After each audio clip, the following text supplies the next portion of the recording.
নমস্কার বন্ধুরা, আজকে হাজির হয়েছি বাঁধাকপির একটি পাঁচমিশালি তরকারি নিয়ে। সম্পূর্ণ এই নিরামিষ রান্নাটি খুব সহজেই মশলাপাতি ছাড়াই রান্না করা যায়। এর জন্য আমার লাগবে বাঁধাকপি, মটরশুঁটি, শিম, মিষ্টি আলু, গাজর, বিট। এছাড়াও এখানে আমি একটা পাকা টমেটো ইউজ করব। আপনারা চাইলে কাঁচা টমেটো ইউজ করতে পারেন। কাঁচা টমেটো ইউজ করলেই বেশি ভালো টেস্ট হয়। সব সবজিগুলো এভাবে আমি কেটে নিয়েছি ধুয়ে। সবজিগুলোকে আমি স্টোর করে রাখবো, কারণ আমি পরের দিন সকালবেলা রান্না করব। যারা সকালে রান্না করেন তাদের কিন্তু সবজি কেটে রাখলে সুবিধা হয়। আমি প্রথমে সবজিগুলোকে ধুয়ে ভালো করে একটা ঝুড়িতে রেখে জল ঝরিয়ে নিয়েছি, তারপর এইভাবে কেটে নিয়েছি। এবার আমি একটা এয়ারটাইট কন্টেনারে ফ্রিজে রেখে দেব।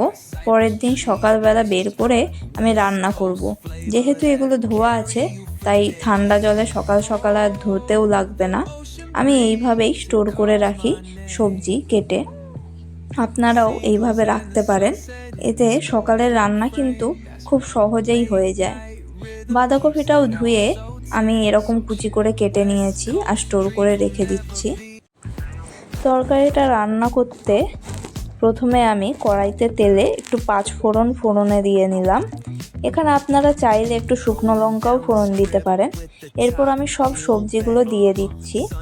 সবজিগুলো এবার নুন দিয়ে অল্প নেড়ে চেড়ে আমি ঢেকে দিলাম।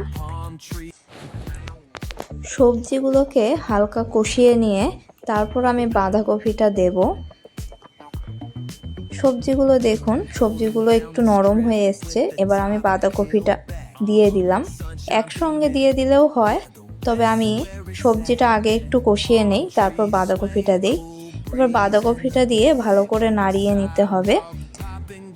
এই পর্যায়ে আমি একটু হলুদ আর অল্প নুন দিয়ে নেব বাঁধাকপিটা নরম হওয়ার জন্য।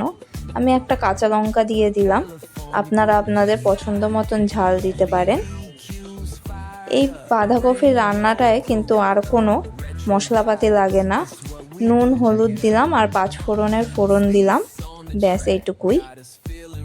কোনো মশলাপাতি ছাড়া শীতের সবজি দিয়ে এইভাবে পাঁচমিশালি বাঁধাকপি রান্না করলে দেখতে পারেন। এই তরকারিটা কিন্তু ভাত বা রুটি যে কোনো কিছুর সঙ্গেই খুব ভালো যায়। বাঁধাকপিটা আপনারা চাইলে একটু ভাপিয়ে নিতেও পারেন। ভাপিয়ে নিলে বাঁধাকপিটা অনেক তাড়াতাড়ি নরম হয়ে যায়। তবে আমি এই সবজিটা বাঁধাকপি না ভাপিয়েই রান্না করি। ঢাকনা দিয়ে এইরকম রান্না করলে বাঁধাকপিটা খুব তাড়াতাড়ি সেদ্ধ হয়ে যাবে। আর এই সবজিগুলোর থেকে যেই জল ছাড়বে সেই জলেই সম্পূর্ণ রান্নাটা হবে, এক্সট্রা কোনো জল দিতে লাগবে না। বারে বারে এরকম ঢাকনা খুলে মাঝে মধ্যে নাড়িয়ে দিতে হবে, যাতে তরকারিটা তলায় লেগে না যায়। মিডিয়াম টু লো আছে পুরো রান্নাটা করতে হবে। রান্নাটা পুরো হয়ে গেছে, দেখুন বাঁধাকপিটা মাখা মাখা হয়ে এসছে। এই পর্যায়ে অল্প চিনি দিয়ে নিতে হবে আর নুনটা টেস্ট করে নিতে হবে। নুন প্রয়োজন হলে এই পর্যায়ে একটু দিয়ে নিতে হবে।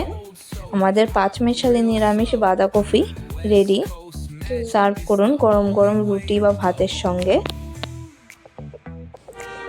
এই বাঁধাকপির রেসিপিটি ট্রাই করে জানান আপনাদের কেমন লাগলো। দেখা হবে পরের ভিডিওতে নতুন রেসিপি নিয়ে। Till then, good by.